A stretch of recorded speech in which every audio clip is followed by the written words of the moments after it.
ಇವರು ಆಯೋಜಿಸುತ್ತಿರುವ ಅಂತಾರಾಷ್ಟ್ರೀಯ ಕನ್ನಡ ಸಬ್ಬ ಶಾಲೆಯಲ್ಲಿ ಭಾಗಿಯಾಗುವ ಅವಕಾಶವನ್ನ ದೇವರು ಒದಗಿಸಿಕೊಟ್ಟಿದ್ದಾರೆ. ಆತನ ನಾಮಕ್ಕೆ ಸ್ತೋತ್ರವನ್ನು ಹೇಳೋಣ. ಇವತ್ತು ಅನೇಕ ಹೊಸಬರು ಸೇರಿಕೊಂಡಿರ್ತಕ್ಕಂಥ ಬಹಳ ಸಂತೋಷ. ದೇವರ ವಾಕ್ಯವನ್ನು ನಾವು ಕಲಿಯೋಗಿ ದೇವ ಆಶೀರ್ವದಿಸಲಿ ಎಂಬುದಾಗಿ ನಿಮ್ಮೆಲ್ಲರಿಗೂ ಸಹ ಈ ದಿನದ ಕಾರ್ಯಕ್ರಮಕ್ಕೆ ಸ್ವಾಗತವನ್ನ ಕೋರುವಂತನಾಗಿದ್ದೇನೆ. ಈ ನಮ್ಮ ಸಬ್ಬ ಶಾಲೆಯ ಪಾಠವನ್ನ ನಾವೆಲ್ಲರೂ ಕಣ್ಣುಗಳನ್ನು ಮುಚ್ಚಿ ತಲೆಗಳನ್ನು ಬಾಗಿ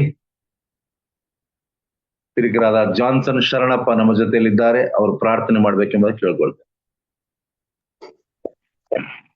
ಪ್ರಾರ್ಥನೆ ಮಾಡಿಕೊಳ್ಳೋಣ. ಪ್ರೀತಿ ಸ್ವರೂಪನ ದೇವರಿನ ನಾಮಕನ ಸ್ತೋತ್ರ ಸ್ವಾಮಿ. ಈ ಸಾಯಂಕಾಲ ವಂದನೆ ಸಲ್ಲಿಸ್ತೇವೆ. ಈ ದಿನದೆಲ್ಲ ನಮ್ಮ ಜೊತೆಗಿದ್ದು ಹೋಗೋಣ ಬರೋಣಗಳಲ್ಲಿ ನಮ್ಮ ಜೊತೆ ಇದ್ದು ಸುರಕ್ಷಿತವಾಗಿ ಮನೆಯನ್ನು ಸೇರಿ ಸ್ವಲ್ಪ ಹೊತ್ತು ನಿನ್ನ ಧ್ಯಾನವನ್ನು ಮಾಡೋ ಸಮಯ ಕೊಟ್ಟಿದ್ದಕ್ಕಾಗಿ ಸ್ತೋತ್ರ ದೇವ. ಈ ಒಂದು ಸಮಯದಲ್ಲಿ ನಿನ್ನ ಪ್ರೀತಿಯ ಸೇವಕರು ತರುವಂತ ಈ ವಾರದ ಪಾಠಗಳನ್ನು ನಾವು ಕಲಿಯುವಾಗ ಸ್ವಾಮಿ ನಿನ್ನ ಜ್ಞಾನ ತಿಳುವಳಿಕೆ ನಮಗೆ ದಯಪಾಲಿಸಿಕೊಡು. ಆ ಜ್ಞಾನವನ್ನು ಮತ್ತೆ ಬೇರೆಯವ್ರಿಗೆ ತಿಳಿಸ್ಲಿಕ್ಕೆ ನಮ್ಮ ಸಭೆಗಳಲ್ಲಿ ನಿನ್ನ ವಾಕ್ಯದ ಪಾಠಗಳನ್ನು ಸಭಾಶಾಲೆಯ ಪಾಠಗಳನ್ನು ಬೇರೆಯವ್ರಿಗೆ ತಿಳಿಸ್ಲಿಕ್ಕೆ ಕೂಡ ಸಹಾಯ ಮಾಡ್ಲಿಕ್ಕೆ ನಿನ್ನ ಸಹಾಯ ಮಾಡು ಸ್ವಾಮಿ. ಪ್ರೀತಿಯ ಸೇವಕರನ್ನ ಆಶೀರ್ವಾದ ಮಾಡ್ರಿ. ಅವರ ಸೇವೆಯನ್ನು ಅವರ ಸುವಾರ್ತೆಯನ್ನು ಬಲಪಡಿಸ್ರಿ.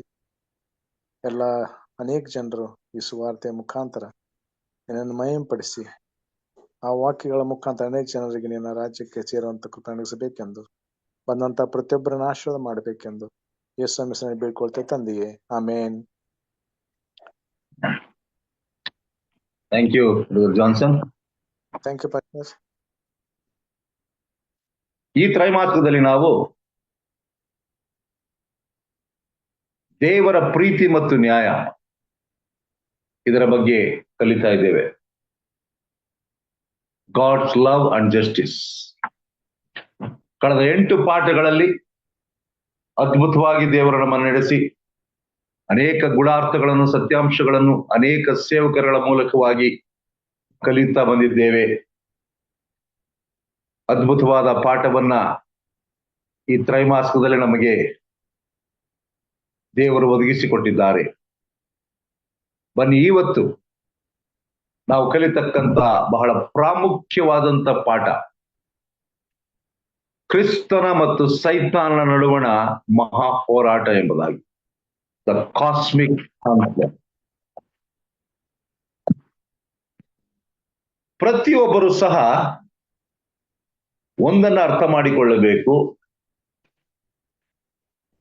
ಒಂದು ಹೋರಾಟ ನಡೀತಾ ಇದೆ. ಆ ಹೋರಾಟದಲ್ಲಿ ನಾವೆಲ್ಲರೂ ಸಹ ಭಾಗಿಯಾಗಿದ್ದೇವೆ. ಇವತ್ತು ನಾವು ಈ ಮಹಾ ಹೋರಾಟ ಎಲ್ಲಿ ಪ್ರಾರಂಭವಾಯಿತು, ಹೇಗೆ ಪ್ರಾರಂಭವಾಯಿತು, ಅದು ಯಾರನ್ನ ಒಳಗೊಂಡಿದೆ, ನಮ್ಮ ಪಾತ್ರ ಏನು ಎಂಬತಕ್ಕಂಥ ವಿಷಯದಲ್ಲಿ ಬಹಳ ಸ್ಪಷ್ಟವಾಗಿ ಕಲಿಯುವಂತರಾಗಿದ್ದೇವೆ. ನಮ್ಮೆಲ್ಲರಿಗೂ ತಿಳಿದಿರುವ ಹಾಗೆ ಈ ಮಹಾ ಹೋರಾಟವು ಸತ್ಯವೇದದ ಸಿದ್ಧಾಂತದ ಪ್ರಕಾರ ಕ್ರಿಸ್ತನಿಗೂ ಮತ್ತು ಸೈತಾನನಿಗೂ ಪ್ರಾರಂಭವಾದದ್ದು. ಅಲ್ಲಿ ಪ್ರಾರಂಭವಾದಂತ ಆ ಮಹಾ ಯುದ್ಧ ಇದ್ದಾಗ್ಯೂ ಸಹ ಇವತ್ತು ಅದೇ ಹೋರಾಟ ಈ ಭೂಲೋಕಕ್ಕೆ ಬಂದಿದೆ. ಇದರಲ್ಲಿ ನಾವೆಲ್ಲರೂ ಸಹ ಪಾತ್ರಧಾರಿಗಳಾಗಿದ್ದೇವೆ. ದೇವರು ನಮ್ಮಿಂದ ಬಯಸ್ತಕ್ಕಂಥದ್ದು ಈ ಹೋರಾಟದಲ್ಲಿ ನಮ್ಮಯ ತೀರ್ಮಾನ, ಯಾವ ಕಡೆ ನಾವು ಇದ್ದೇವೆ ಎಂಬುದಾಗಿ. ಪ್ರಿಯರೇ, ದೇವರ ರಾಜ್ಯವನ್ನು ಒಳಗೊಂಡಂತ ಈ ಮಹಾ ಹೋರಾಟದಲ್ಲಿ ಸತ್ಯವೇದದ ಸುವಾರ್ತೆಗಳು ನಮಗೆ ತಿಳಿಸುವುದೇನೆಂದರೆ,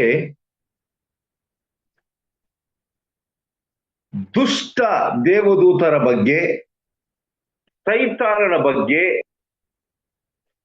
ಎಷ್ಟು ವಿಷಯಗಳನ್ನ ನಾವು ಕಲ್ತುಕೊಳ್ಬಹುದು. ಆ ದೂತರು ಏನು ಮಾಡಿದ್ರು ಎಂಬುದನ್ನ ಕಲೀಲಿಕ್ಕೆ ಹೋಗ್ತೇವೆ. ಬನ್ನಿ, ವಾರದ ಪ್ರಾರಂಭದಲ್ಲಿ ಮುಂದಿನ ಪಾಠಕ್ಕೆ ಹೋಗಿ ಮುಂಚಿತವಾಗಿ 3 ವಿಷಯಗಳನ್ನ ನಿಮ್ಮ ಮುಂದೆ ಹೇಳಲು ಇಷ್ಟಪಡುವಂತನಾಗಿದ್ದೇನೆ. ಮೊದಲನೇದಾಗಿ, ಈ ಮಹಾ ಹೋರಾಟ ಎಂಬತಕ್ಕಂಥದ್ದು ದ್ವೈತ್ಯವಾದಕ್ಕೆ ಅಥವಾ ದ್ವಿರೂಪತೆಯ ಯುದ್ಧವಲ್ಲ. ಅಂದರೆ ಇಬ್ಬರು ಶ್ರೇಷ್ಠವಾದಂತ ವ್ಯಕ್ತಿಗಳು ಯುದ್ಧ ಮಾಡುವ ಅವಾಸ್ತವಿಕವಾದಂತ ಯುದ್ಧವಲ್ಲ. It is not a literal battle.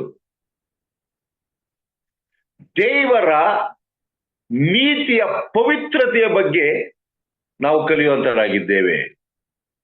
ಕೇವಲ ಈ ಯುದ್ಧದಲ್ಲಿ ಇಬ್ಬರು ಮಾತ್ರ ಒಳಗೊಂಡಿಲ್ಲ,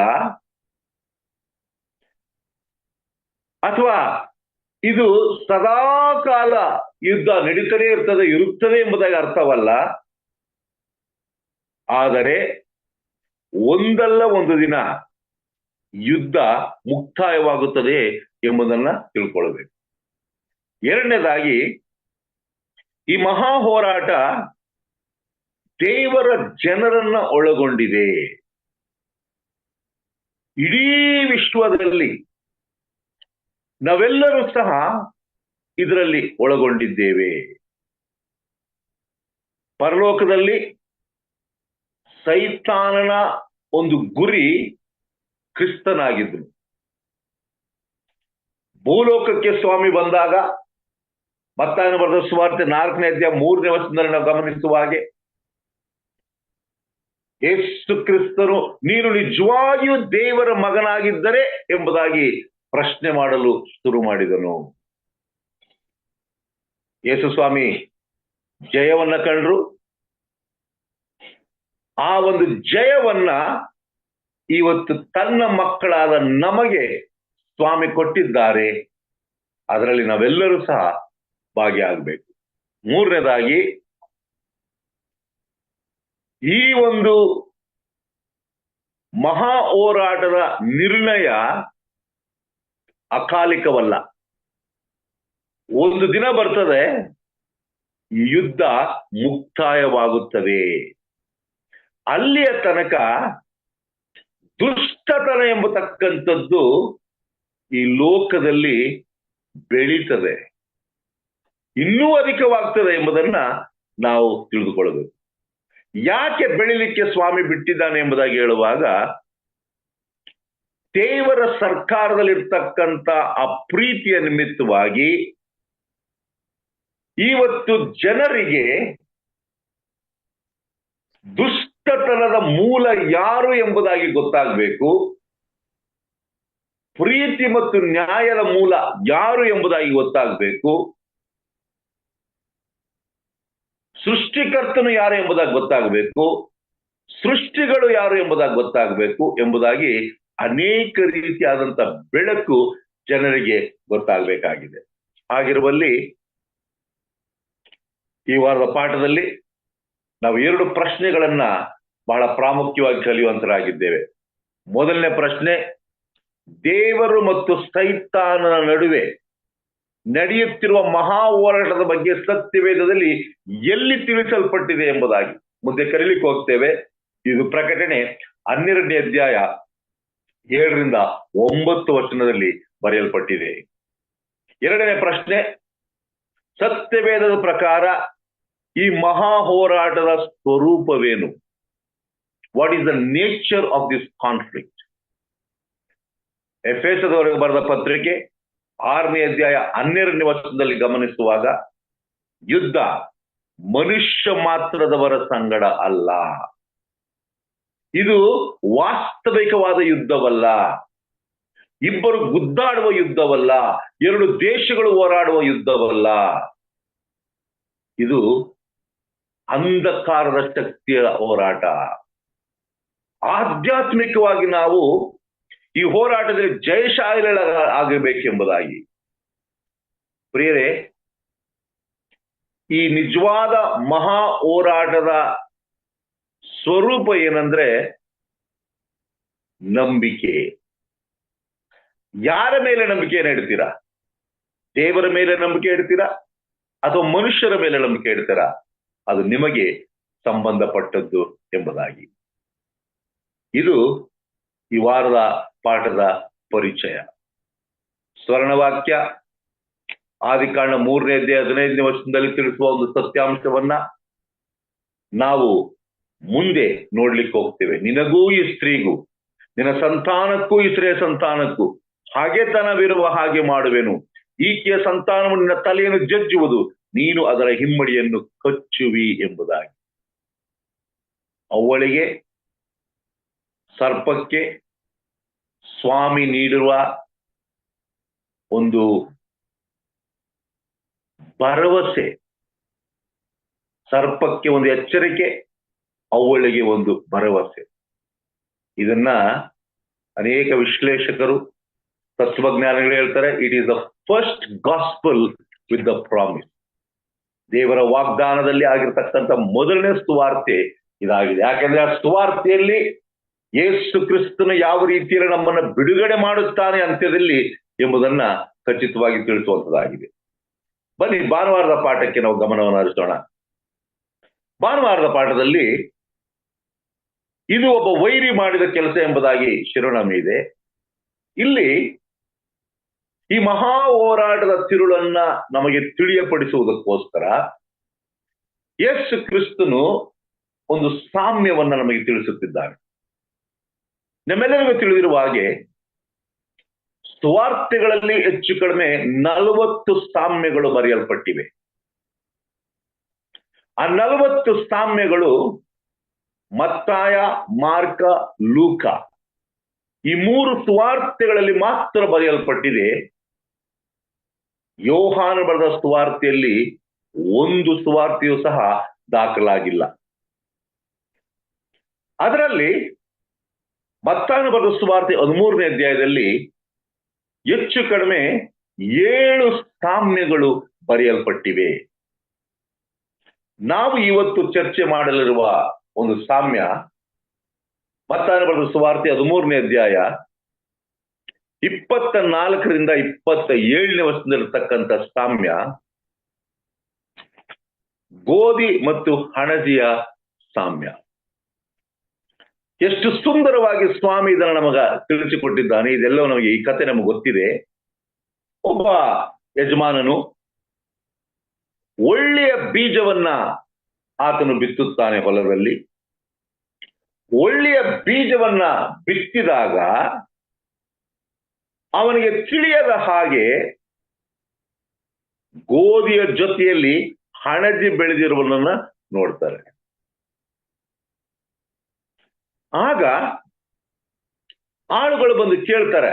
ಮತ್ತಾಯನ ಬರೆದ ಸುವಾರ್ತೆ 13ನೇ 27ನೇ ವಚನದಲ್ಲಿ ಯಜಮಾನನ ಆಳುಗಳು ಅವನ ಬಳಿಗೆ ಬಂದು, ಅಯ್ಯ, ನೀನು ನಿನ್ನ ಹೊಲದಲ್ಲಿ ಒಳ್ಳೆಯ ಬೀಜ ಬಿತ್ತಿದೆಯಲ್ಲ, ಹಣಜಿ ಎಲ್ಲಿಂದ ಬಂತು?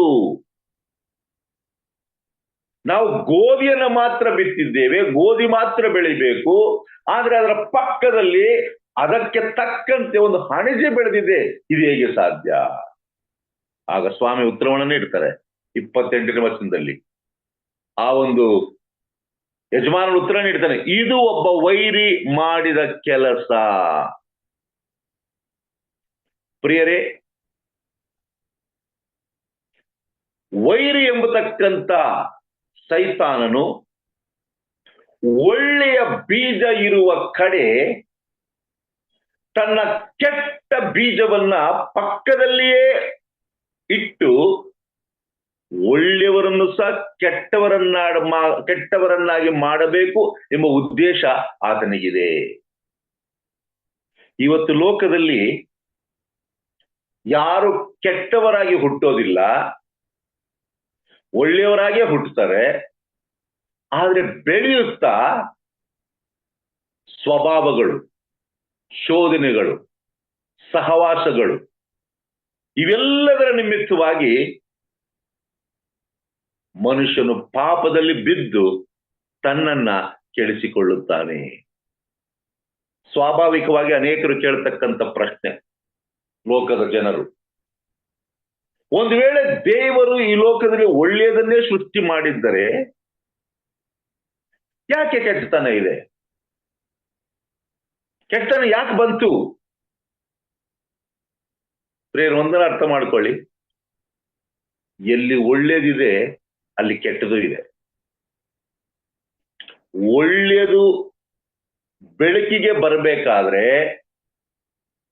ಕೆಟ್ಟದ್ದು ಸಹ ಬೆಳಕಿಗೆ ಬರಬೇಕು. ಸೈತಾನನು ಬೆಳಕಿಗೆ ಬಾರದೆ ಇದ್ರೆ ದೇವರ ಒಳ್ಳೆಯತನ ನಮಗೆ ಗೊತ್ತಾಗೋದಿಲ್ಲ.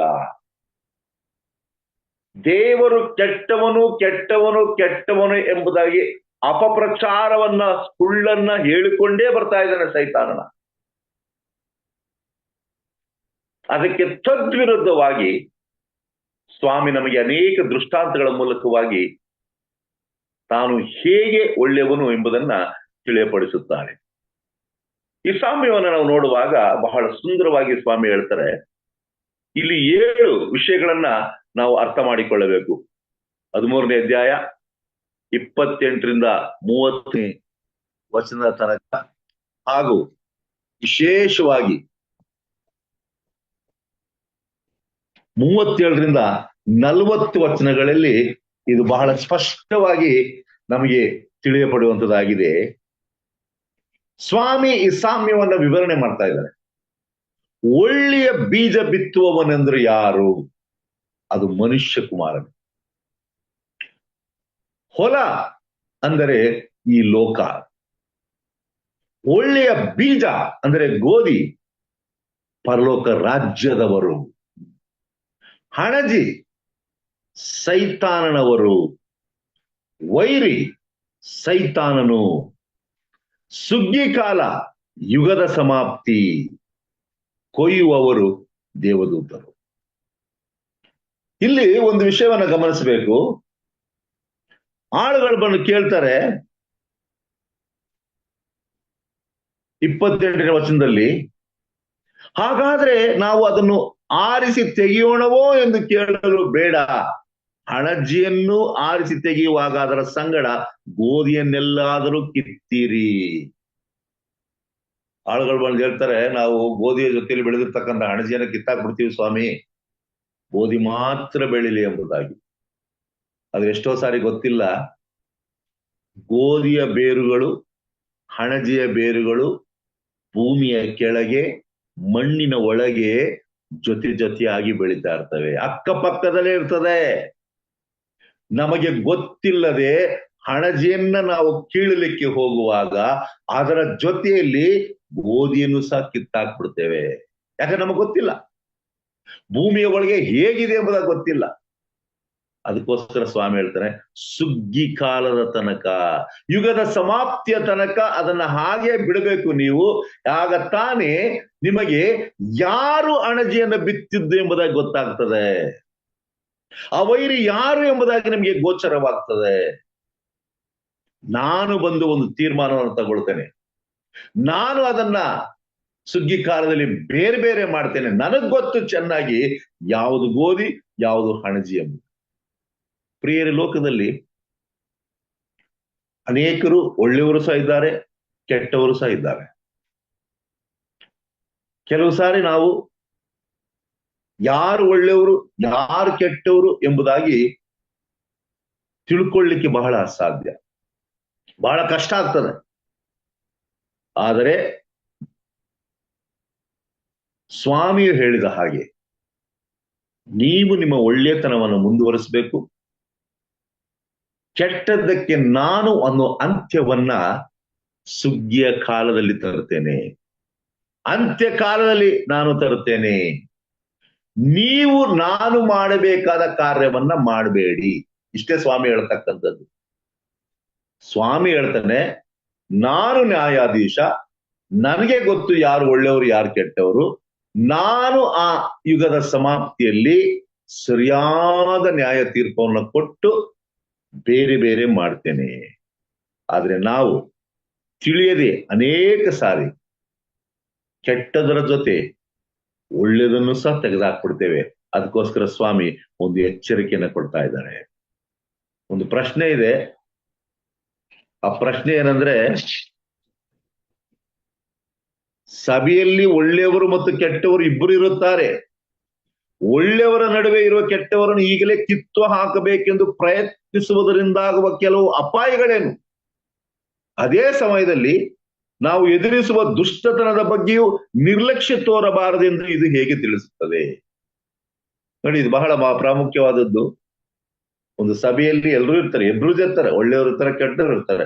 ಸರ್, ಕೆಟ್ಟವರೆಲ್ಲ ತೆಗೆದಾಕ್ಬೋಣ ಸರ್, ಅವ್ರಿಗೇನು ಅವಕಾಶನೇ ಕೊಡಬಾರ್ದು, ಅವ್ರನ್ನ ನಾವು ಗಮನಿಸಲೇಬಾರ್ದು, ಅವ್ರ ಪ್ರೀತಿ ಮಾಡ್ಲೇಬಾರ್ದು ಎಂಬುದಾಗಿ ಹೇಳುವಾಗ ದೇವರ ಗುಣ ನಮ್ಮಲ್ಲಿರೋದಿಲ್ಲ. ಯಾಕೆಂದ್ರೆ ದೇವರು ಈ ಲೋಕದಲ್ಲಿ ಕೆಟ್ಟವರಾದ ನಮ್ಮನ್ನು ಸಹ ಪ್ರೀತಿ ಮಾಡ್ತಾ ಇದ್ದಾರೆ. ನಾವು ಜನಗಳ ದೃಷ್ಟಿಯಲ್ಲಿ ಒಳ್ಳೆಯವರಾಗಿರ್ಬೋದು, ದೇವರ ದೃಷ್ಟಿಯಲ್ಲಿ ಒಳ್ಳೆಯವರಾಗಿದ್ದೇವೆ ಎಂಬುದನ್ನ ಸ್ವಲ್ಪ ಹೊತ್ತು ಯೋಚನೆ ಮಾಡಿ. ಅದಕ್ಕೋಸ್ಕರ ಮನುಷ್ಯರಾದ ನಾವು ನ್ಯಾಯ ತೀರಿಸುವುದಕ್ಕೆ ಹೋಗಬಾರದು. ನ್ಯಾಯ ತೀರಿಸುವವನು ಒಬ್ಬನೇ ನ್ಯಾಯಾಧೀಶನು. ಅವನು ಮಾತ್ರ ಸರಿಯಾದ ನ್ಯಾಯವನ್ನ ನಮಗೆ ಕೊಡುವಂತನಾಗಿದ್ದೇನೆ. ಅಲ್ಲಿಯ ತನಕ ನಾವು ಗೋಧಿಯ ಹಾಗೆ ಬೆಳೆಯೋಣ, ಹಣಜಿಯನ್ನ ನಿರ್ಲಕ್ಷ್ಯ ಮಾಡೋಣ. ತೀರ್ಮಾನವನ್ನ ಸ್ವಾಮಿ ತಗೊಳ್ತಾನೆ. ಸೋಮವಾರದ ಪಾಠದಲ್ಲಿ ನಮ್ಮ ಲೋಕದಲ್ಲಿ ಮಹಾ ಹೋರಾಟದ ಆರಂಭ ಎಂಬುದಾಗಿ ಈ ಒಂದು ಸಾಮ್ಯವನ್ನು ನಾವು ಗಮನಿಸುವಾಗ ಅದನ್ನು ಸ್ವಲ್ಪ ಮುಂದುವರೆಸಿದ್ರೆ, ಯಾಕೆ ಒಳ್ಳೆಯ ನೆಲದಲ್ಲಿ, ಒಳ್ಳೆಯ ಸ್ಥಳದಲ್ಲಿ, ಒಳ್ಳೆಯದೇ ಬೆಳೀತಕ್ಕಂಥ ಸ್ಥಳದಲ್ಲಿ ಕೆಟ್ಟ ಬೀಜ ಬೆಳೀತದೆ, ಹಾಳಾಗ್ತಕ್ಕಂಥ ಬೀಜಗಳು ಯಾಕೆ ಬೆಳೀತವೆ? ಮತ್ತೊಮ್ಮೆ ಎಲ್ಲರೂ ಕೇಳ್ತಕ್ಕಂಥ ಪ್ರಶ್ನೆ, ಸ್ವಾಮಿ, ಈ ಲೋಕದಲ್ಲಿ ಒಳ್ಳೆದೇ ಇರುವಾಗ ಕೆಟ್ಟದು ಹೇಗೆ ಬಂತು ಎಂಬುದಾಗಿ. ನಮ್ಮ ಸತ್ಯವೇದಗಳನ್ನ ಆದಿಕಾಂಡಕ್ಕೆ ತಿರುಗಿಸುವಾಗ ದೇವರು ಈ ಲೋಕವನ್ನ ಮಾಡಿ, ಆದಿಕಾಂಡ 1ನೇ ಅಧ್ಯಾಯ 31ನೇ ವಚನದಲ್ಲಿ ದೇವರು ಹೀಗೆ ಹೇಳ್ತಾರೆ, ತಾನು ಉಂಟು ಮಾಡಿದ್ದೆಲ್ಲನೆಲ್ಲ ನೋಡಲಾಗಿ ಅದು ಬಹಳ ಒಳ್ಳೆಯದಾಗಿತ್ತು ಎಂಬುದಾಗಿ. ದೇವರ ಸೃಷ್ಟಿಯನ್ನು ನೋಡಿ ತನಗೆ ತಾನೇ ಅಂದುಕೊಳ್ತಾನೆ, ವೆರಿ ಗುಡ್, ಎಲ್ಲವೂ ಚೆನ್ನಾಗಿದೆ. ಗಿಡ, ಮರ, ಸೂರ್ಯ, ಚಂದ್ರ, ನಕ್ಷತ್ರ, ನೀರು, ಪ್ರಾಣಿ, ಪಕ್ಷಿಗಳು ಎಲ್ಲವೂ ಸಹ ಚೆನ್ನಾಗಿದೆ. ಇಡೀ ಲೋಕವು ಚೆನ್ನಾಗಿರುವಾಗ ಪಾಪ, ದುಷ್ಟತನ, ಕೆಟ್ಟತನ ಎಂಬತಕ್ಕಂಥದ್ದು ಸ್ವಾಮಿಯ ಮನಸ್ಸಿನಲ್ಲೂ ಇರಲಿಲ್ಲ, ಅದಕ್ಕೆ ಬರಬಾರದು ಎಂಬುದು ಸಹ ಸ್ವಾಮಿ ಇತ್ತು. ಆದ್ರೆ ಹೇಗ್ ಬಂತು? ಆದಿಕಾಂಡ 3ನೇ ಅಧ್ಯಾಯ 1ರಿಂದ 7 ವಚನಗಳನ್ನ ನಾವು ಗಮನಿಸುವಾಗ ನಮಗೆಲ್ಲರೂ ತಿಳಿದಿರುವ ಹಾಗೆ, ಪರಲೋಕದಲ್ಲಿ ಆಗಿರ್ತಕ್ಕಂಥ ಮಹಾ ಹೋರಾಟದಲ್ಲಿ ಸೈತಾನನು ದೊಬ್ಬಲ್ಪಟ್ಟ ಮೇಲೆ ಆದಾಮ್ ಮತ್ತು ಅವಳಿರ್ತಕ್ಕಂಥ ಸ್ಥಳಕ್ಕೆ ಸರ್ಪದ ರೂಪವಾಗಿ ಬಂದು ಒಂದು ಶೋಧನೆಯನ್ನ ಕೊಡ್ತಾನೆ.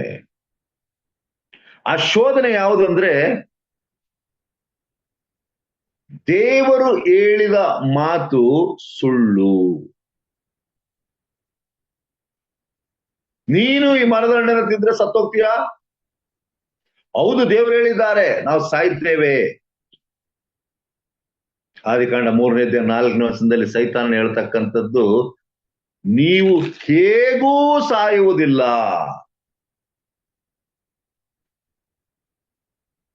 ನೀವು ಅದರ ಹಣ್ಣನ್ನು ತಿಂದಾಗಲೇ ನಿಮ್ಮ ಕಣ್ಣುಗಳು ತೆರೆಯುವವು, ನೀವು ದೇವರಂತೆ ಆಗಿ ಒಳ್ಳೆಯದರ ಮತ್ತು ಕೆಟ್ಟದರ ಭೇದವನ್ನು ಅರಿತವರಾಗುವಿರಿ.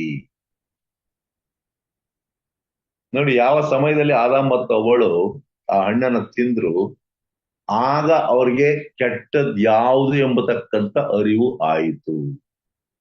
ಆದಿಕಾಂಡ 2ನೇ ಅಧ್ಯಾಯ 17ನೇ ವಚನದಲ್ಲಿ ಸ್ವಾಮಿ ಕೆಟ್ಟದರ ಮತ್ತು ಒಳ್ಳೆಯದರ ಅರುಹನ್ನ ಹುಟ್ಟಿಸುವ ಮರವನ್ನ ಆತನು ಇಟ್ಟನು. ಆ ಹರುವನ್ನು ಹುಟ್ಟಿಸುವ ಮರ ಇರುವಾಗ ಅವರು ತಿನ್ಲೇಬೇಕು ಎಂಬುದಾಗಿಲ್ಲ. ಒಂದು ವಿಧೇಯತೆಯ ಪರೀಕ್ಷೆಗೋಸ್ಕರ ಸ್ವಾಮಿ ಅಲ್ಲಿಟ್ಟಿದ್ನು. ನನ್ನನ್ನ ಎಷ್ಟು ಮಾತ್ರಕ್ಕೆ ನನ್ನ ಜನರು ನಂಬುತ್ತಾರೆ, ನಾನು ಹೇಳಿದ ಮಾತುಗಳನ್ನ ಹೇಗೆ ಸ್ವೀಕಾರ ಮಾಡ್ತಾರೆ.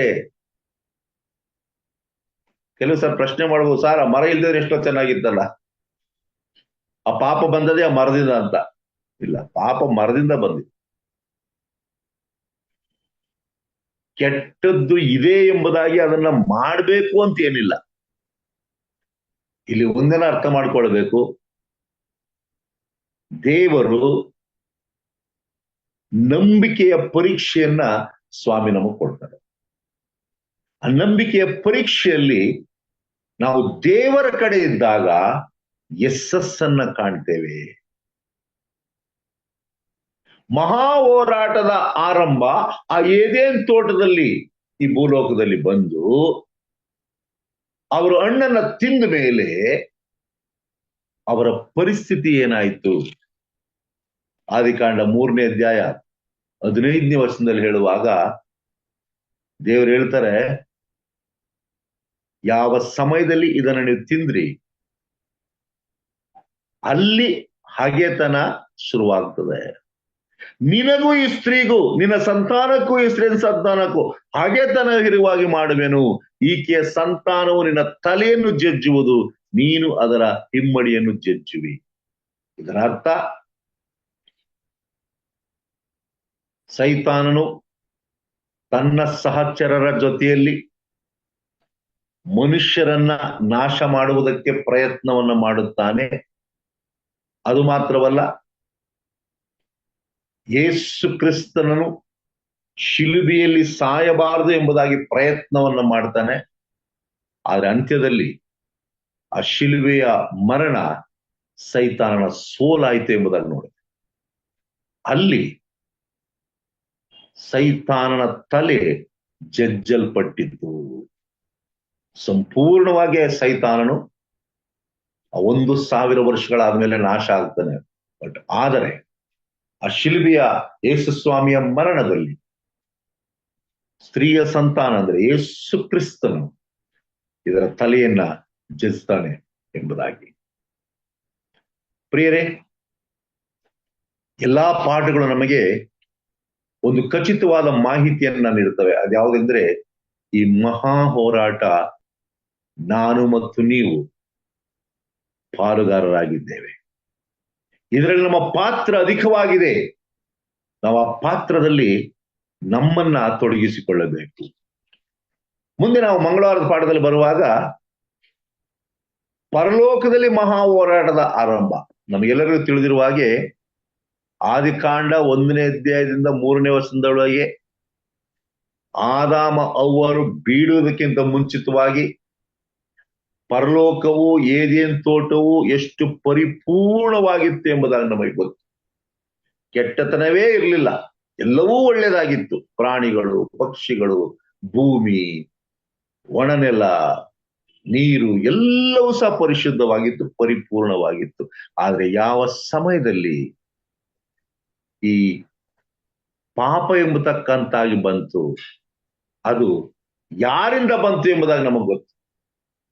ಎಜಿಕೇಲ 28ನೇ ಅಧ್ಯಾಯ 12ರಿಂದ 19ನೇ ವಚನವನ್ನು ಗಮನಿಸುವಾಗ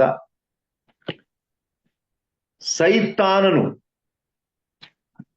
ತಾನು ಹೇಗೆ ದೊಬ್ಬಲ್ಪಟ್ಟನು, ಯಾವ ರೀತಿಯಲ್ಲಿ ಆತನು ಪರಲೋಕದಲ್ಲಿ ಇದ್ದನು, ಆ ಪರಿಶುದ್ಧವಾದ ಪರಲೋಕದಲ್ಲಿ ಹೇಗಿದ್ದ ಎಂಬುದಾಗಿ 12ನೇ ವಚನ ಎಜಿಕೇಲ 28:12 ನೋಡೋಣ. ನೀನು ತೂರಿನ ಅರಸನ ವಿಷಯದಲ್ಲಿ ಶೋಕ ಗೀತವನ್ನೆತ್ತು ಅವನಿಗೆ ಹೀಗೆ ನುಡಿ, ಕರ್ತನಾದ ಯೆಹೋವನಿಂತೆನ್ನುತ್ತಾನೆ, ನೀನು ಸರ್ವ ಸುಲಕ್ಷಣ ಶಿರೋಮಣಿ, ಪೂರ್ಣ ಜ್ಞಾನಿ, ಪರಿಪೂರ್ಣ ಸುಂದರ, ದೇವರ ಉದ್ಯಾನವಾನವಾದ ಏದೇನಲ್ಲಿ ನೀನಿದ್ದಿ. ಮಾಣಿಕ್ಯ, ಪುಷ್ಯರಾಗ, ಪಚ್ಚೆ, ಪೀತರತ್ನ, ಬೇರುಲ್ಲ, ವೈಡೂರ್ಯ, ನೀಲ, ಕೆಂಪರಳು, ಸ್ಫಟಿಕ, ನವರತ್ನಗಳಿಂದ ಭೂಷಿತನಾಗಿದ್ದಿ. ನಿನ್ನಲ್ಲಿ ರತ್ನಗಳ ಗೂಡುಗಳು, ಮನೆಗಳು ಸುವರ್ಣ ರಚಿತವಾಗಿದ್ದವು, ನಿನ್ನ ಸೃಷ್ಟಿಯ ದಿನದಲ್ಲಿ ಸಿದ್ಧವಾದವು. ಅನಂತರ ಮುಂದೆ ನಾವು ನೋಡ್ತೇವೆ 16ನೇ ವಚನಕ್ಕೆ 15ರಿಂದ ನೋಡೋಣ. ನಿನ್ನ ಸೃಷ್ಟಿಯ ದಿನದಿಂದ ನಿನ್ನಲ್ಲಿ ಅಪರಾಧವು ಸಿಕ್ಕುವ ತನಕ ನಿನ್ನ ನಡತೆ ನಿರ್ದೋಷವಾಗಿ ಕಾಣುತ್ತಿತ್ತು. ದೇವರು ಸೈತಾನನು ಸಹ ಒಬ್ಬ ಪರಿಪೂರ್ಣವಾದಂತ ದೇವದೂತನಾಗಿ ಸೃಷ್ಟಿ ಮಾಡಿದ್ದನು. 16ನೇ ವಚನ, ನಿನ್ನ ಮಿತಿಯಿಲ್ಲದ ವ್ಯಾಪಾರದಿಂದ ನಿನ್ನಲ್ಲಿ ಬಲಾತ್ಕಾರವು ತುಂಬಿಸಿ ನೀನು ಪಾಪಿಯಾದಿ. ಆದ ಕಾರಣ ನಾನು ನಿನ್ನನ್ನು ದೇವರ ಪರ್ವತದಿಂದ ಹೊಲಸನ್ನಾಗಿ ತಳ್ಳು ಬಿಟ್ಟೆನು. ನೋಡಿ, ಪರಿಶುದ್ಧವಾದಂತ ಪರಲೋಕದಲ್ಲಿ ಇಂತಹ ಒಂದು ಘಟನೆ ನಡೀಲಿಕ್ಕೆ ಸ್ವಾಮಿಯ ಅಪಾರವಾದಂತ ಪ್ರೀತಿಯನ್ನ ದುರ್ಬಳಕೆ ಮಾಡಿದ ಸೈತಾನ. ಆತನಿಗೆ ಯಾವುದೇ ಕೊರತೆ ಇರಲಿಲ್ಲ. ಅವನ ಮನಸ್ಸಿನಲ್ಲಿ ಅವನು ಏನ್ ಅಂದ್ಕೊಂಡ ಅಂದ್ರೆ, ಯೆಶಾಯ 14ನೇ ಅಧ್ಯಾಯ 12ರಿಂದ ಗಮನಿಸುವಾಗ, ಆಹಾ ಉದಯ ನಕ್ಷತ್ರವೇ, ಬೆಳ್ಳಿಯೇ, ಲೂಸಿಫರ್, ಆಕಾಶದಿಂದ ಹೇಗೆ ಬಿದ್ದಿ, ಜನಾಂಗಗಳನ್ನು ಕೆಡವಿದ ನೀನು ಕೆಡಿಯಲ್ಪಟ್ಟು ನೆಲಕ್ಕೆ ಹುರುಳಿದೆಯಲ್ಲ. ನೀನು ನಿನ್ನ ಮನಸ್ಸಿನಲ್ಲಿ, ನಾನು ಆಕಾಶಕ್ಕೆ ಹತ್ತಿ ಉತ್ತರ ದಿಕ್ಕಿನ ಕಟ್ಟಕಡೆ ಇರುವ ಸುರಗಣ ಪರ್ವತದಲ್ಲಿ ನನ್ನ ಸಿಂಹಾಸನವನ್ನು ದೇವರ ನಕ್ಷತ್ರಗಳಿಂದ ಮೇಲೆ ಏರಿಸಿ ಆಸೀನನಾಗುವೆನು, ಉನ್ನತ ಮೇಘಮಂಡಲದ ಮೇಲೆ ಏರಿ ಉನ್ನತೋನ್ನತಿಗೆ ಸರಿಸಮನಾಗುವೆನು ಅಂದುಕೊಂಡಿದ್ದೀಯಲ್ಲ. ಆದರೆ ನೀನು ಪಾತಾಳಕ್ಕೆ, ಅಧೋಲೋಕದ ಅಗಾಧ ಸ್ಥಳಗಳಿಗೆ ತಳ್ಳಲ್ಪಟ್ಟಿದ್ದಿ. ದೇವರಿಗೆ ಸರಿಸಮನಾಗಬೇಕು ಎಂಬುದಾಗಿ ಬಯಸಿದ. ಕ್ರಿಸ್ತನ ಒಂದು ಪದವಿಯನ್ನ ನಾನು ಪಡ್ಕೊಳ್ಬೇಕು. ಕಿಂಗ್ ಜೇಮ್ಸ್ ವರ್ಸ್ ಇಂಗ್ಲಿಷ್ ನಲ್ಲಿ 5 ಸಾರಿ ನಾನು ನಾನು ನಾನು ಎಂಬುದಾಗಿ ಬರೆಯಲ್ಪಟ್ಟಿದೆ. I will ascend into heaven, I will exalt my throne, I will sit upon the mount congregation, I will ascend above the heights, I will be like the most high.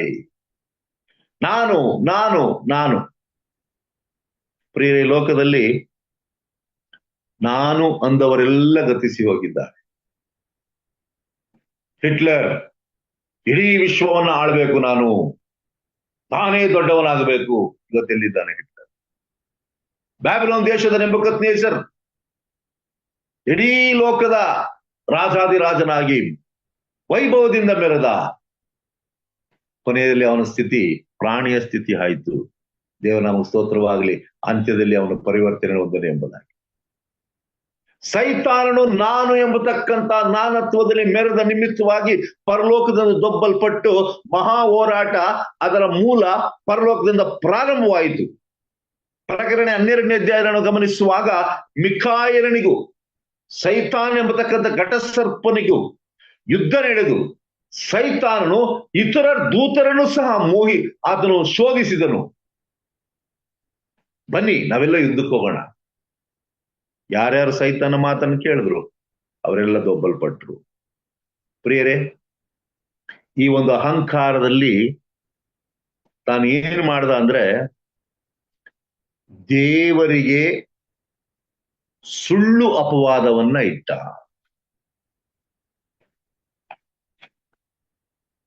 ಸೈತಾನನು ದೇವರ ಮೇಲೆ ಕೆಟ್ಟ ಒಂದು ಅಭಿಪ್ರಾಯವನ್ನ ತಂದ.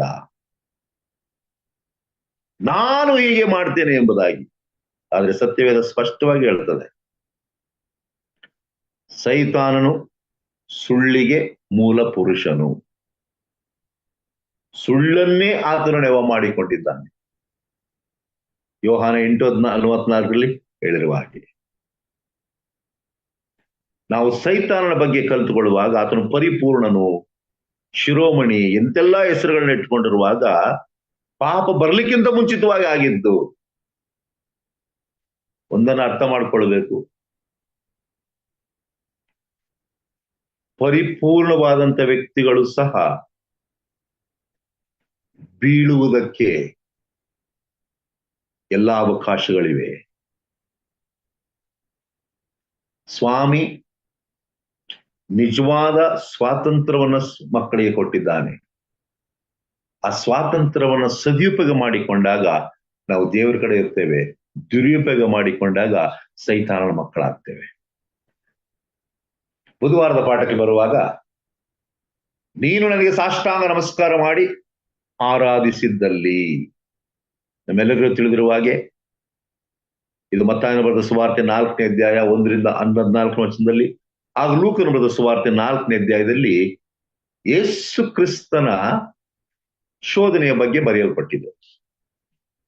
40 ದಿವಸಗಳು ಉಪವಾಸವಿದ್ದಂತ ಸ್ವಾಮಿ ಅರಣ್ಯಕ್ಕೆ ಹೋದಾಗ, ಅರಣ್ಯಕ್ಕೆ ಒಯ್ಯಲ್ಪಟ್ಟಾಗ ಅಲ್ಲಿ ಸೈತಾನ ಬಂದು 3 ಶೋಧನೆಗಳನ್ನ ಕೊಡ್ತಾನೆ. ಮೊದಲನೇ ಶೋಧನೆಯಲ್ಲಿ, ನೀನು ನಿಜವಾಗಿಯೂ ದೇವರ ಮಗನಾಗಿದ್ದರೆ, ಸಂದೇಹದ ಪ್ರಶ್ನೆ. ಸೈತಾನ ಗೊತ್ತು ಈತನು ದೇವರ ಮಗನು, ಈತನೇ ಯೇಸು ಸ್ವಾಮಿ, ಈತನು ದೇವ ಸ್ವರೂಪ ಬಂದಿದ್ದಾನೆ, ಅದೆಲ್ಲ ಗೊತ್ತಿತ್ತು. ಆದ್ರೂ ಒಂದು ಪ್ರಶ್ನೆ ಮಾಡ್ತಾ ಇದ್ದಾನೆ, ನೀನು ಒಂದು ವೇಳೆ ದೇವರ ಮಗನಾಗಿದ್ದರೆ ಈ ಕಲ್ಲುಗಳನ್ನು ರೊಟ್ಟಿಯನ್ನ ಮಾಡು ಎಂಬುದಾಗಿ. ಪ್ರತಿಯೊಂದು ಪ್ರಶ್ನೆಗೂ ಪ್ರತ್ಯುತ್ತರವಾಗಿ ಕೌಂಟರ್ ಅಟ್ಯಾಕ್ ಸ್ವಾಮಿ ದೇವರ ವಾಕ್ಯದ ಮೂಲಕವಾಗಿ ಕೊಡ್ತಾ ಇದ್ದಾರೆ. ಮನುಷ್ಯನು ರೊಟ್ಟಿಯಿಂದ ಮಾತ್ರಕ್ಕೆ ಬದುಕುವುದಿಲ್ಲ, ದೇವರ ವಾಕ್ಯದಿಂದ ಬದುಕುತ್ತಾನೆ ಎಂಬುದಾಗಿ. ಎರಡನೇ ಶೋಧನೆಯಲ್ಲಿ ಸೈತಾನನು ಯೇಸು ಸ್ವಾಮಿಯ ಎತ್ತರವಾದ ಸ್ಥಳಕ್ಕೆ ಕರೆದುಕೊಂಡು ಹೋಗಿ, ನೀನು ಅಲ್ಲಿಂದ ಬೀಳು, ನಿನ್ನ ವಾಕ್ಯವೇ ಹೇಳ್ತಾ ಇದೆ, ಒಂದು ವೇಳೆ ಬಿದ್ರೆ ನಿನ್ನ ಕಾಲು ಕಲ್ಲಿಗೆ ತಗಲದಂತೆ ನಿನ್ನನ್ನು ದೇವರು ತಿಳ್ಕೊಳ್ತಾರೆ ಎಂಬುದಾಗಿ. ಮತ್ತೊಮ್ಮೆ ಕ್ರಿಸ್ತನು ದೇವರ ವಾಕ್ಯವನ್ನ ಕೊಟ್ಟು ಆತನಿಗೆ ಹೇಳ್ತಕ್ಕಂಥದ್ದು, ನಿನ್ನ ದೇವರಾಗಿರುವ ಕರ್ತನನ್ನ ಪರೀಕ್ಷಿಸಬಾರದು ಎಂಬುದಾಗಿ. ಮೂರನೇದಾಗಿ, ಇದು ಈ ಪಾಠದ ತಿರುಳು, ಇಡೀ ಲೋಕವನ್ನ ನಾನು ಕೊಡ್ತೇನೆ. ಬಹಳ ಎತ್ತರವಾದ ಬೆಟ್ಟಕ್ಕೆ ಕರ್ಕೊಂಡೋಗಿ ಅಳ್ತೇನೆ, ಪ್ರಪಂಚವೆಲ್ಲ ನಂದು, ಆ ಪ್ರಪಂಚವೆಲ್ಲ ನಿನ್ನದಾಗ್ತದೆ, ನೀನು ಇಷ್ಟೇ ಮಾಡಬೇಕು, ನೀನು ನನಗೆ ಸಾಷ್ಟಾಂಗ ನಮಸ್ಕಾರ ಮಾಡು ಅಷ್ಟೇ, ಮಾಡಿದ್ರೆ ಇದನ್ನೆಲ್ಲ ಕೊಡ್ತೇನೆ ಎಂಬುದಾಗಿ. ಪ್ರಿಯರೇ, ದೇವರೊಬ್ಬನಿಗೆ ಮಾತ್ರ ನಾವು ನಮಸ್ಕಾರ ಮಾಡಬೇಕು, ದೇವರೊಬ್ಬನಿಗೆ ಮಾತ್ರ ನಾವು ಅಡ್ಡ ಬೀಳಬೇಕು, ದೇವರೊಬ್ಬನಿಗೆ ಮಾತ್ರ ನಾವು ಸ್ತೋತ್ರ ಹೇಳಬೇಕು, ದೇವರೊಬ್ಬನಿಗೆ ಮಾತ್ರ ನಾವು ಅಧೀನರಾಗಬೇಕು ಎಂಬುದಾಗಿ ಸತ್ಯವೇದದಲ್ಲಿ ಅನೇಕ ವಚನಗಳು ನಮಗೆ ಎಚ್ಚರಿಕೆಯನ್ನು ನೀಡುವಾಗ, ಆ ಒಂದು ಘನತೆ ಗೌರವ ಸೈತಾನನು ನನಗೆ ಬರಲಿ ಎಂಬುದಾಗಿ ಆತನು ಬಯಸುತ್ತಿದ್ದಾನೆ. ನಮಸ್ಕಾರ ಮಾಡಿ, ನನಗೆ ನನ್ನನ್ನು ಆರಾಧನೆ ಮಾಡ್ರಿ. ಸತ್ಯವೇದದಲ್ಲಿ ಅನೇಕ ಚರಿತ್ರೆ ಇದೆ.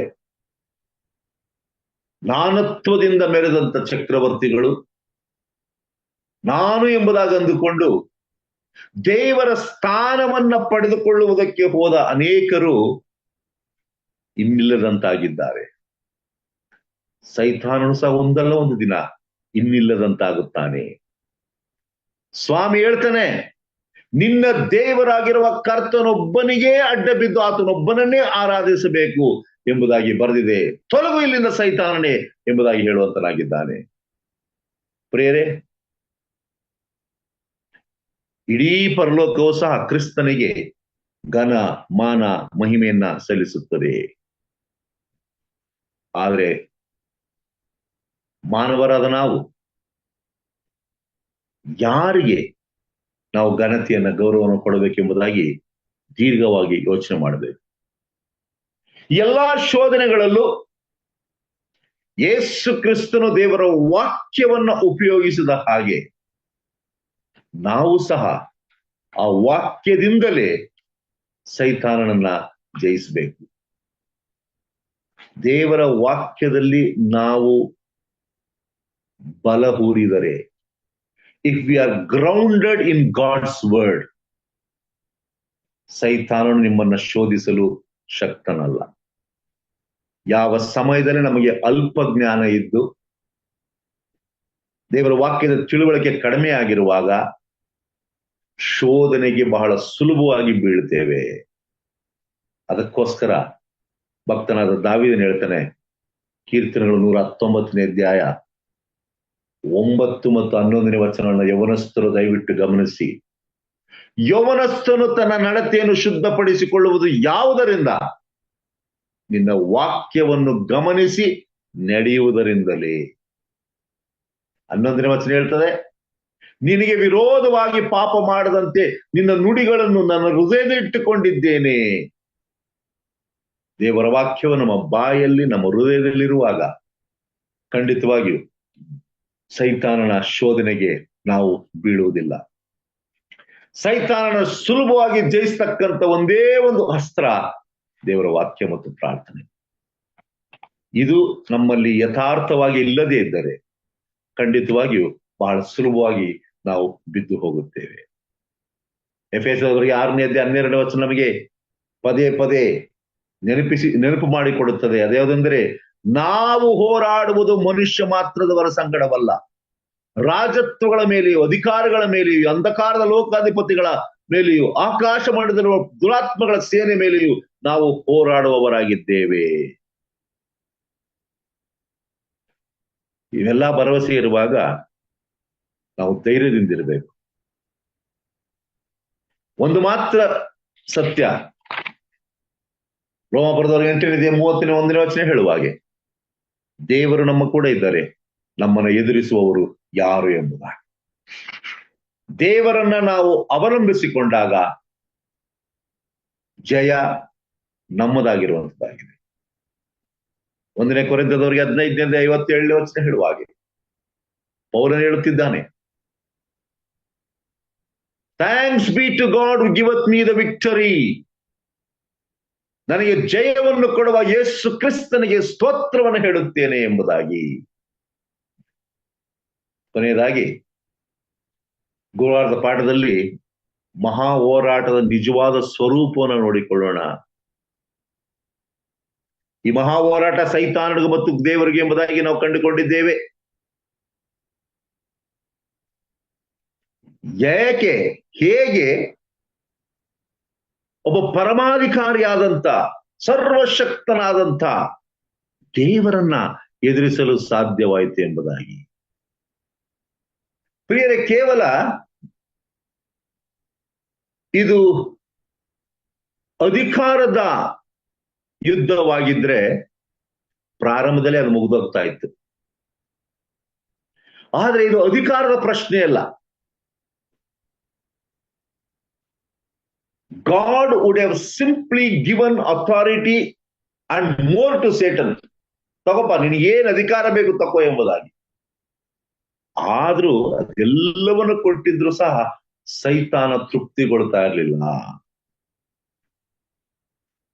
ಈ ಹೋರಾಟ ಇರ್ತಕ್ಕಂಥದ್ದೇ ದೇವರ ಗುಣಾತಿಶಯದ ಮೇಲೆ. ದೇವರ ಗುಣಾತಿಶಯ ಯಾವುದು? ನೀತಿ ಮತ್ತು ಸತ್ಯ, ಪ್ರೀತಿ, ನಂಬಿಕೆ, ಇವೆಲ್ಲದರ ಮೇಲೆ ಅಡಕವಾಗಿದೆ. ಸೈತಾನನು ಜನರನ್ನ ಮೋಸಗೊಳಿಸುವುದು ಹೇಗೆಂದ್ರೆ, ದೇವರು ಸುಳ್ಳಾಡ್ತಾ ಇದ್ದಾರೆ, ಇದ್ಯಾವುದು ನೆರವೇರೋದಿಲ್ಲ, ನಾನು ಹೇಳಿದ್ರೆ ನೆರವೇರೋದು, ತಪ್ಪಾದ ಅಭಿಪ್ರಾಯ ಜನಗಳಿಗೆ ನೀಡ್ತಾ ಇದ್ದಾರೆ. ಪ್ರಿಯರೇ, ಸೈತಾನಿಗೆ ಬೇಕಾಗಿರ್ತಕ್ಕಂಥದ್ದು ಮುಖಸ್ತುತಿ ಮತ್ತು ಮೋಸ. ಇದನ್ನ ದೇವರು ಮಾಡೋದಿಲ್ಲ. ದೇವರು ಮನುಷ್ಯರ ಹಾಗೆ ಹೊರಗಿನ ಸ್ವಭಾವವನ್ನು ನೋಡಿ ಬಹುಮಾನ ಕೊಡೋದಿಲ್ಲ, ಮುಖಸ್ಥಿತಿಯನ್ನು ನೋಡಿ ಸ್ವಾಮಿ ಮಾಡೋದಿಲ್ಲ. ನಾವು ಮುಖಸ್ತುತಿ ನೋಡ್ತೇವೆ, ಅಯ್ಯೋ ಪಾಪ ಅವನು ಕೊಡೋಣ, ಅಯ್ಯೋ ಪಾಪ ಇದನ್ನು ಮಾಡೋಣ ಎಂಬುದಾಗಿ. ಆದ್ರೆ ದೇವರು ಹಾಗೆ ಮಾಡುವವನಲ್ಲ. ಆದ್ರೆ ಸೈತಾನ ಇದು ಬೇಕು, ಮುಖಸ್ತುತಿ, ಮೋಸ, ವಂಚನೆ, ಇವುಗಳು ಆತನಿಗೆ ಬೇಕು. ಸೈತಾನಿಗೆ ಬೇಕಾಗಿರ್ತಕ್ಕಂಥದ್ದು ಸ್ವಪ್ರತಿಷ್ಠೆ, ಸೆಲ್ಫ್ ಎಕ್ಸಾಲ್ಟೇಷನ್. ನಾನು ಮೇಲ್ ಬರಬೇಕು, ನನ್ನನ್ನ ಎಲ್ಲರೂ ಆರಾಧನೆ ಮಾಡಬೇಕು. ದೇವರಿಗೆ ಕೊಟ್ಟಿರ್ತಕ್ಕಂಥ ಸ್ಥಾನವನ್ನ ಕಿತ್ತುಕೊಳ್ಳುವುದೇ ಸೈತಾನನ ಉದ್ದೇಶ. ಪ್ರಿಯರೇ, ಯೋಹಾನ ಬರೆದ ಸುವಾರ್ತೆ 8:44, ಪ್ರಕಟಣೆ 12:7-9 ನಾವು ಗಮನಿಸುವಾಗ ಬಹಳ ಸ್ಪಷ್ಟವಾಗಿ ನಮಗೆ ತಿಳಿಯುವಂತದ್ದಾಗಿದೆ. ಈ ಮಹಾಘಟ ಸರ್ಪನು ಪರಲೋಕದಲ್ಲಿ 1/3 ದೇವದೂತರನ್ನ ಮರುಳುಗೊಳಿಸಿ ಮೋಸಗೊಳಿಸಿದ ಹಾಗೆ ಈ ಲೋಕದ ಅನೇಕ ಭಾಗದಲ್ಲಿ ತಾನು ಜನರನ್ನ ತನ್ನ ಕಡೆ ಸೆಳೆದುಕೊಳ್ಳಬೇಕೆಂಬುದಾಗಿ ನಾನಾ ಪ್ರಯತ್ನಗಳನ್ನ ಮಾಡುತ್ತಿದ್ದಾನೆ. ಯೋಹಾನ 8:44 ಹೇಳುತ್ತದೆ, ಸೈತಾನನು ಸುಳ್ಳುಗಾರನು, ಸುಳ್ಳಿಗೆ ಮೂಲ ಪುರುಷನು ಎಂಬುದಾಗಿ. ಆದ್ರೆ ಸ್ವಾಮಿ ಹೇಳ್ತಾನೆ ಯೋಹಾನ ಬರೆದ ಸುವಾರ್ತೆ 18:27, ನಾನು ಬಂದಿರುವುದು ಸತ್ಯವನ್ನ ತಿಳಿಸ್ಲಿಕ್ಕೆ, ಸತ್ಯದ ಬಗ್ಗೆ ಸಾಕ್ಷಿ ಕೊಡ್ಲಿಕ್ಕೆ ಎಂಬುದಾಗಿ. ಪಿಲಾತಿಗೆ ಹೇಳ್ತಾನೆ, ಸತ್ಯ ಏನು ಎಂಬುದಾಗಿ. ಸತ್ಯ ನಿನ್ ಮುಂದೆ ಇದೆ. ನನ್ನ ಉದ್ದೇಶ ಇಷ್ಟೇ, ಇಡೀ ಲೋಕವು ಸತ್ಯಪರರಾಗಬೇಕು, ಇಡೀ ಲೋಕವು ನೀತಿಯನ್ನ ಅನುಭವಿಸಬೇಕು ಎಂಬುದಾಗಿ. ಪ್ರಕಟಣೆ 12ನೇ ಈ ಸರ್ಪವನ್ನ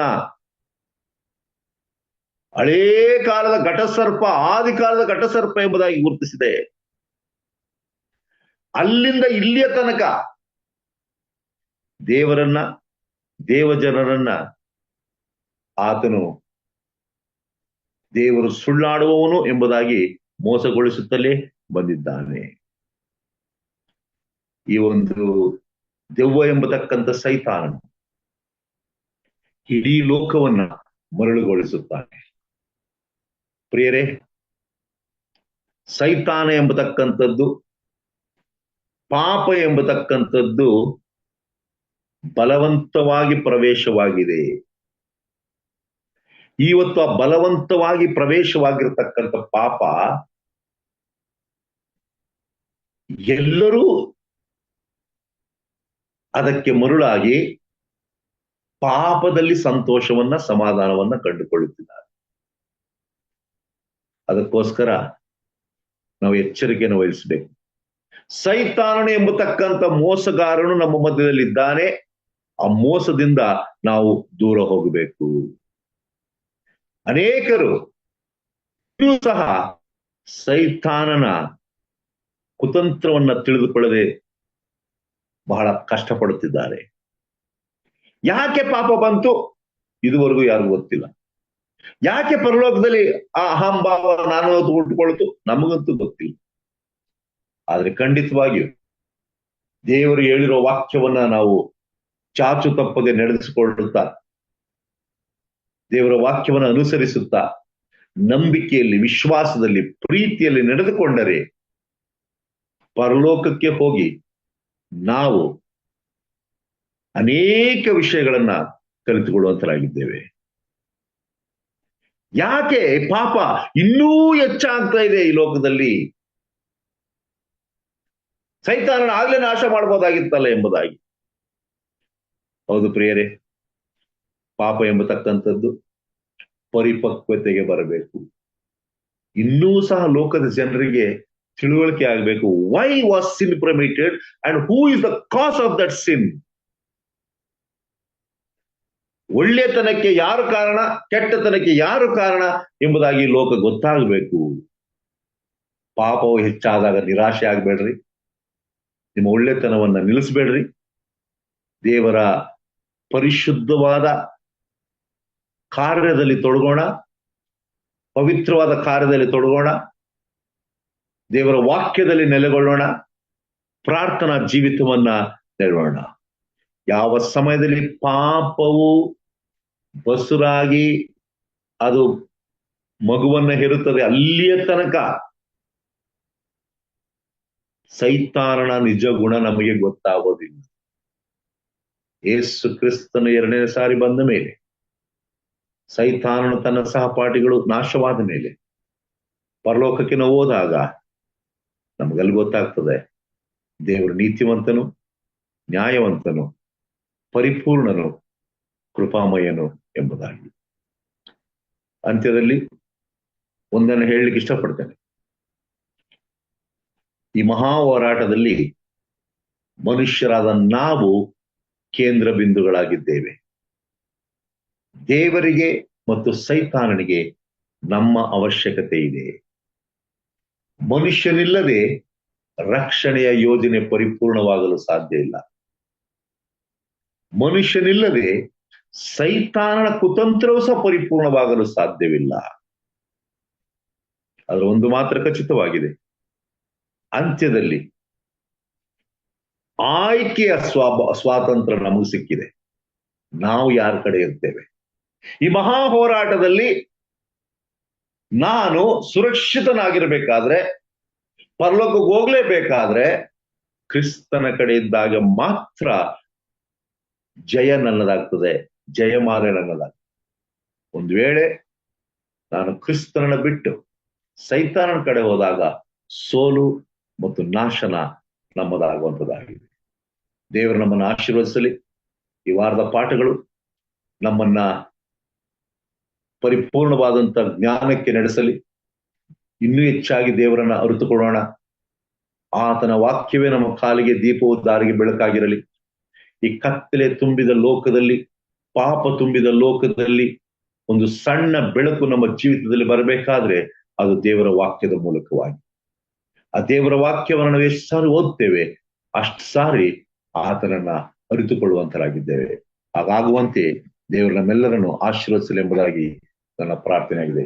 god bless you all and thank you for joining. ಈ ವಾರದ ಪಾಠವನ್ನು ಮುಕ್ತಾಯಗೊಳಿಸುವ ಹಾಗೆ ನಾವೆಲ್ಲರೂ ಕಣ್ಣುಗಳನ್ನು ಮುಚ್ಚಿ ತಲೆಗಳನ್ನು ಬಾಗಿ, ಸಹೋದರಾದ ವಿಜಯ್ ಕುಮಾರ್ ಪುಟ್ಟಸ್ವಾಮಿ ಅವರಿದ್ದಾರೆ, ಅವರು ನಮ್ಮನ್ನು ಮುಕ್ತಾಯದ ಪ್ರಾರ್ಥನೆಯನ್ನು ನಡೆಸಬೇಕೆಂಬುದಾಗಿ ಕೇಳ್ಕೊಳ್ತೇನೆ. ಅನಂತ ಅಂತ ಆಶೀರ್ವಾದವನ್ನು ನಾನು ಕೊಡ್ತೇನೆ. ಪ್ರಾರ್ಥನೆ ಮಾಡೋಣ.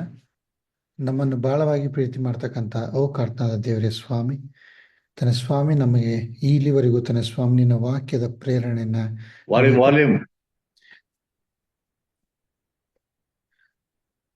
ವಾಕ್ಯದ ಪ್ರೇರಣೆಯನ್ನು ನಮಗೆ ಕೊಟ್ಟದಕ್ಕಾಗಿ ನಾವು ಕೋಟಿ ಸ್ತೋತ್ರ ಸಲ್ಲಿಸಲಾಗಿದ್ದೇವೆ ತನ್ನ ಸ್ವಾಮಿ. ನಿನ್ನ ಒಂದು ವಾಕ್ಯವು ತನ್ನ ಸ್ವಾಮಿ ನಮ್ಮ ಕಾಲಿಗೆ ದೀಪವಾಗಿದೆ ತನ್ನ ಸ್ವಾಮಿ. ಕಲ್ತಂತ ಪ್ರತಿಯೊಂದು not able to hear your prayer Vijay.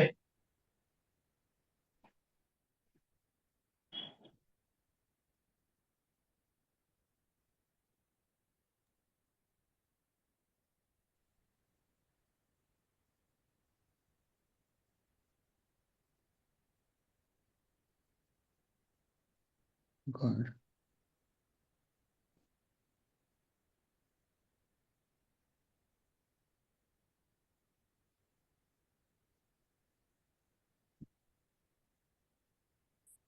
Hello?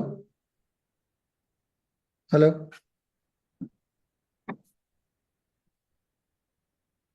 Hello? Sir uncle ಕೇಳಿಸ್ತಾ ಇದೆಯಾ?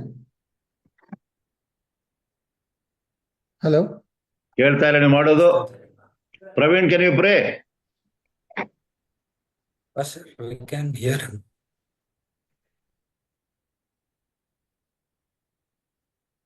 ಹಲೋ, ಕೇಳ್ತಾ ಇದೆಯಾ?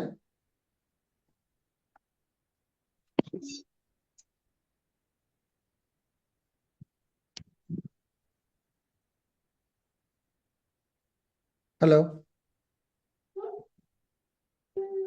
ಹಲೋ ವಿಜಯ್ ಕೇಳಿಸ್ತದೆ, ಪ್ರೇಯರ್ ಮಾಡಿ. ಕೇಳಿಸ್ತದೆ. Okay, thank you. Let's pray. ನಮ್ಮನ್ನು ಬಹಳವಾಗಿ ಪ್ರೀತಿ ಮಾಡ್ತಕ್ಕಂಥ ಕರ್ತನಾದ ದೇವರ ಸ್ವಾಮಿ, ತನ್ನ ಸ್ವಾಮಿ ಒಂದು ಸಂದರ್ಭದಲ್ಲಿ ನಮ್ಮ ಪ್ರಾರ್ಥಿಸುವ, ನಮ್ಮ ಪ್ರಾರ್ಥನೆ ಆಲಿಸುತ್ತಾನೆ ಸ್ವಾಮಿ. ಪಾಪಿಯಾಗಿರುವಂಥ ತನ್ನ ಸ್ವಾಮಿ, ನಮ್ಮ ಪಾಪಗಳು ನಮ್ಮ ಪ್ರಾರ್ಥನೆಯನ್ನ ನಿಮಗೆ ತಲುಪಲಿಕ್ಕಾಗದ ಹಾಗೆ ಮಾಡಿದೆ ತನ್ನ ಸ್ವಾಮಿ ಒಂದು ಸಂದರ್ಭದಲ್ಲಿ ನಮ್ಮ ಪಾಪಗಳಿಗೆ ಕ್ಷಮಾಪಣೆಯನ್ನು ಕೇಳತಕ್ಕಂಥವರಾಗಿದೆ ತನ್ನ ಸ್ವಾಮಿ. ಇವತ್ತು ಕಲ್ತಂಥ ಪಾಠಗಳನ್ನ ತನ್ನ ಸ್ವಾಮಿ ನಮ್ಮ ಜೀವನದಲ್ಲಿ ತನ್ನ ಸ್ವಾಮಿ ನಿನ್ನ ವಾಕ್ಯವನ್ನ ಕಲ್ತ್ಕೊಂಡು ತನ್ನ ಸ್ವಾಮಿ ಅದರ ಪ್ರಕಾರ ನಡಿಲಿಕ್ಕಾಗುವಂತೆ ತನ್ನ ಸ್ವಾಮಿ ಮುಖಸ್ತುತಿಗೆ ಮಾತ್ರ ಅಲ್ಲ ತನ್ನ ಸ್ವಾಮಿ, ನಮ್ಮ ಜೀವನದಲ್ಲಿ ತನ್ನ ಸ್ವಾಮಿನ ಒಂಟಿಯಾಗಿರ್ಬೇಕಾದ ಸಂದರ್ಭದಲ್ಲಿ ಕೂಡ ನಾವು ನಿನ್ನ ಒಂದು ಪ್ರೀತಿಗೋಸ್ಕರ ನಾವು ಪಾಪವನ್ನ ಎಸಗದೆ ತನ್ನ ಸ್ವಾಮಿ ನಮ್ಮ ಜೀವನದಲ್ಲಿ ಬದುಕುವ ಹಾಗೆ ನಡೆಸುತ್ತಾನೆ ಸ್ವಾಮಿ. ತನ್ನ ಸ್ವಾಮಿ ಇಲ್ಲಿವರೆಗೂ ನಮಗೆ ವಾಕ್ಯದಲ್ಲಿ ನಡೆಸಿದಂಥ ಪಾಸ್ಟರ್ ಪ್ರಸನ್ನ ಅವ್ರಿಗೋಸ್ಕರ ಪ್ರಾರ್ಥಿಸ್ತೇನೆ, ಅವ್ರ ಕುಟುಂಬಕ್ಕೋಸ್ಕರ ಪ್ರಾರ್ಥಿಸ್ತೇನೆ ಸ್ವಾಮಿ. ತನ್ನ ಸ್ವಾಮಿ ಅವ್ರು ಮಾಡ್ತಕ್ಕಂಥ ಪ್ರತಿಯೊಂದು ಸೇವೆಯಲ್ಲಿ ಜಯವನ್ನು ಹೊಂದಲಿ ತನ್ನ ಸ್ವಾಮಿ. ಕೇಳಿದಂಥ ನಮ್ಮ ಪ್ರತಿಯೊಬ್ಬರನ್ನು ತನ್ನ ಸ್ವಾಮಿ ಪರಲೋಕದ ಕಡೆಗೆ ನಡಲಿಕ್ಕಾಗುವಂತೆ ನಮ್ಮ ನಡೆಸುತ್ತಾನೆ ಸ್ವಾಮಿ. ಕೇಳಿದಂಥ ಪ್ರತಿಯೊಂದು ಯವನಸ್ಥರು, ವಯಸ್ಸಿಕರು, ಹಿರಿಯರಿಗೋಸ್ಕರ ಪ್ರಾರ್ಥಿಸ್ತಾನೆ ಸ್ವಾಮಿ. ಮಕ್ಕಳ ಜೀವನದಲ್ಲಿ ನೀವು ಬಲಸ್ತಂಭವಾಗಿರ್ತಾನೆ ಸ್ವಾಮಿ. ನಮ್ಮನ್ನೆಲ್ಲ ನಡೆಸ್ತಾ ಬರಬೇಕೆಂದು ಪ್ರಭು ಯೇಸು ಕ್ರಿಸ್ತನ ಹೆಸರಿನಲ್ಲಿ ಅತಿ ದೀನನಾಗಿ ಬೆಳಿ ಬಂದಂತಾನೆ ಸ್ವಾಮಿ. ಆಮೇನ್. ನನ್ನ ಮನವೇಹವನ್ನು ಕೊಂಡಾಡು, ನನ್ನ ಸರ್ವೇಂದ್ರಿಗಳ ಆತನ ಪವಿತ್ರನಾಮವನ್ನು ಕೀರ್ತಿಸಿರಿ. ನನ್ನ ಮನವೇಹವನ್ನು ಕೊಂಡಾಡು, ಆತನು ಮಾಡಿರುವ ಉಪಕಾರಗಳಲ್ಲಿ ಒಂದನ್ನು ಮೆರೆಯಬೇಡ. ಆಮೇನ್. ಈಗ ನಮ್ಮ ಕರ್ತನಾದ ಯೇಸು ಕ್ರಿಸ್ತನ ಕೃಪೆಯು, ತಂದೆಯಾದ ದೇವರ ಮಹಾನ್ ಪ್ರೀತಿಯು, ಪರಿಶುದ್ಧಾತ್ಮನ ಐಕ್ಯತೆ, ಅನ್ಯೋನ್ಯತೆ, ಶಾಂತಿ, ಸಮಾಧಾನವು ತಲೆಬಾಗಿ ಬಂದಿರತಕ್ಕಂಥ ಎಲ್ಲಾ ನಿನ್ನ ಮಕ್ಕಳ ಮೇಲೆ, ಈ ವಾರದ ಪಾಠದ ಮೇಲೆ ಹಾಗೂ ಮುಂದಿನ ವಾರ ನಡೆಸ್ತಕ್ಕಂಥ ನಮ್ಮ ಯೌವನಸ್ಥರ ಕಾರ್ಯಕ್ರಮಗಳ ಮೇಲೆ ಇಂದು ಎಂದೆಂದು ಸದಾ ನೆಲೆಯಾಗಿರ್ಲಿ ಸ್ವಾಮಿ. ಆಮೇನ್.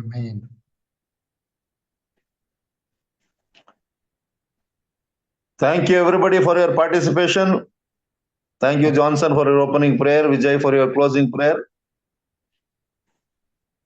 Thank you uncle.